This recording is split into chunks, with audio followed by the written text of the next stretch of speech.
तो SI unit होती है इलेक्ट्रिक चार्ज की स्टूडेंट कूलम्ब, C से दिखाते हैं, और CGS यूनिट होती है स्टेट कूलम्ब, इसे ESU से दिखाते हैं। 1 coulomb equal to 3 × 10⁹ state coulomb. अब 1 कूलम्ब जो होता है वो चार्ज की एक बहुत बड़ी यूनिट है। एक कूलम्ब चार्ज में कितने इलेक्ट्रॉन्स होते हैं, कभी ये पूछे आपसे, तो Q इक्वल टू 1 कूलम्ब। अब by quantization of charge Q equal to NE, तो हमने Q की जगह 1 रख दिया, N ही रखा है, E की जगह 1.6 × 10⁻19।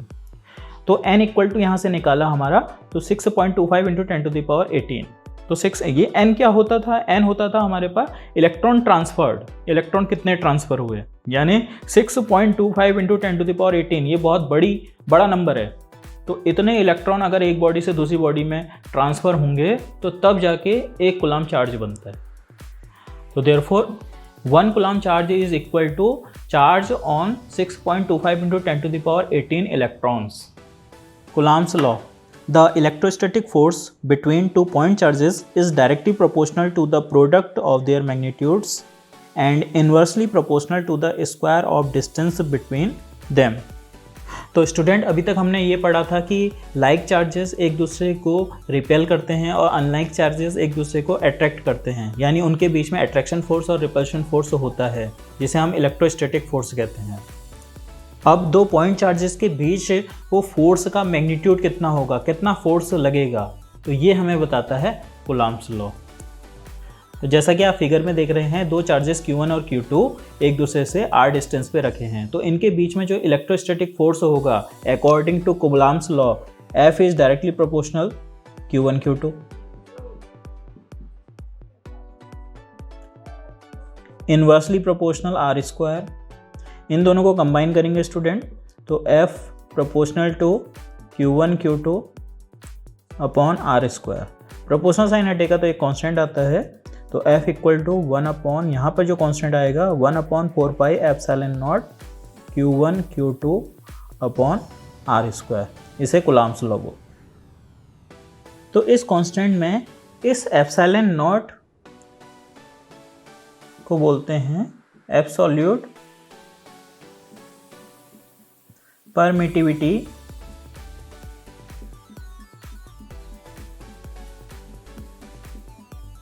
ऑफ फ्री स्पेस, और इसकी वैल्यू होती है 8.85 × 10⁻⁻12 कूलम्ब स्क्वायर पर न्यूटन मीटर स्क्वायर। और ये जो 1/4πε0 कांस्टेंट है, इस पूरे की वैल्यू कैलकुलेट करें अगर, तो ये आती है 9 × 10⁹ न्यूटन मीटर स्क्वायर पर कूलम्ब स्क्वायर। तो ये जो फोर्स है इलेक्ट्रोस्टैटिक फोर्स, ये Q1 Q2 पे अप्लाई कर रहा है और Q2 Q1 पर, दोनों एक दूसरे पर इतना फोर्स अप्लाई कर रहे हैं।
Coulomb's law in vector form के लिए मान लीजिए दो पॉजिटिव पॉइंट चार्जेस Q1 और Q2 एक दूसरे से r डिस्टेंस पे रखे हैं।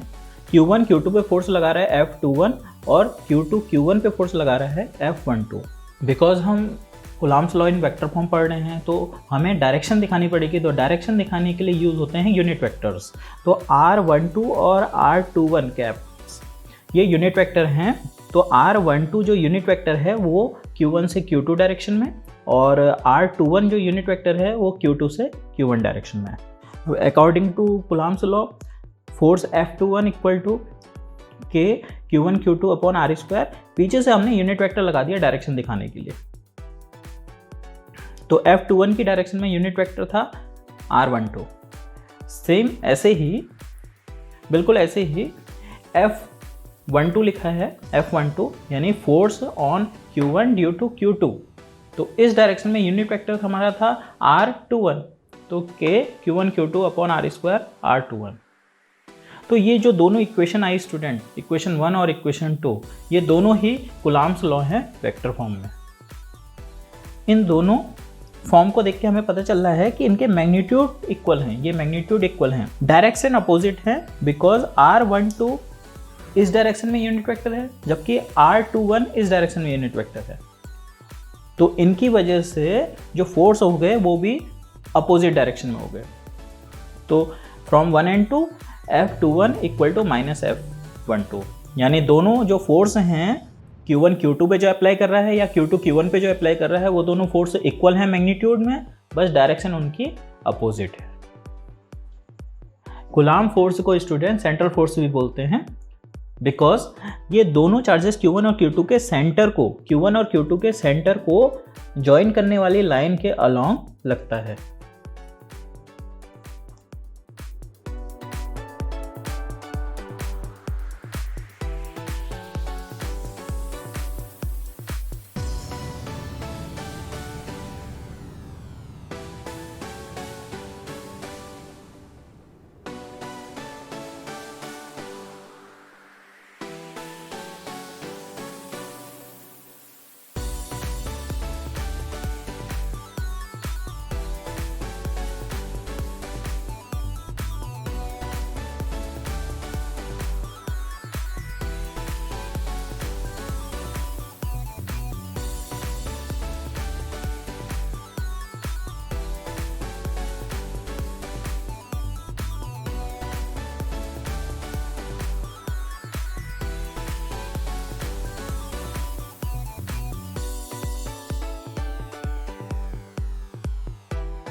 तो नेक्स्ट टॉपिक है स्टूडेंट रिलेटिव परमिटिविटी और डाइलेक्ट्रिक कांस्टेंट। तो हम जानते हैं किसी मीडियम की परमिटिविटी होती है एप्सिलॉन, और एयर और वैक्यूम के लिए परमिटिविटी होती है एप्सिलॉन नॉट। तो एप्सिलॉन अपॉन एप्सिलॉन नॉट इसे बोलते हैं रिलेटिव परमिटिविटी और dielectric constant of that medium. Epsilon R कहें या के कहें एक ही बात है। तो epsilon R equal to K equal to epsilon upon epsilon naught. और यहीं से एक फॉर्मूला आ गया कि एप्सिलॉन इक्वल टू क्या हो जाएगा, ये एप्सिलॉन नॉट के से मल्टीप्लाई, तो के epsilon not.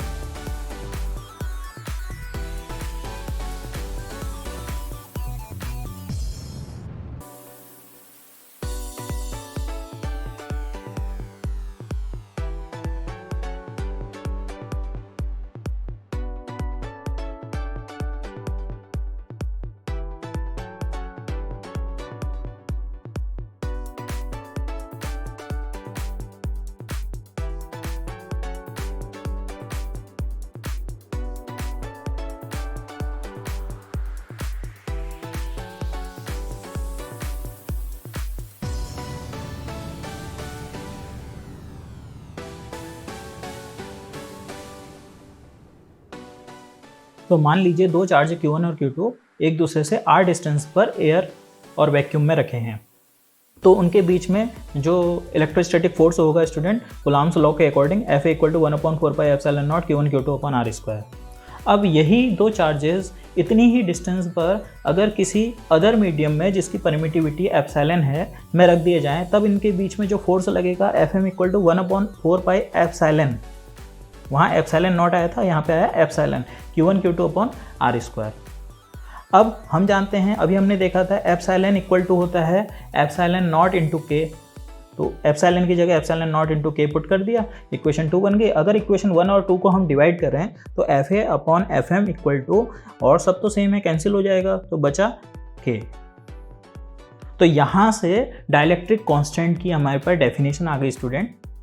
It is the ratio of force between two charges separated by a certain distance in air, जिसे हमने Fa से दिखाया था, to the force between same charges separated by same distance in the medium, जिसे हमने Fm से दिखाया। तो Fa upon Fm equal to relative permittivity of medium. In short इसे हम ऐसे भी बोल सकते हैं student, it is the property of a medium and affect the magnitude of force between two point charges. इसकी वजह से दो चार्जेस के बीच में जो फोर्स है उस पर इफेक्ट पड़ता है।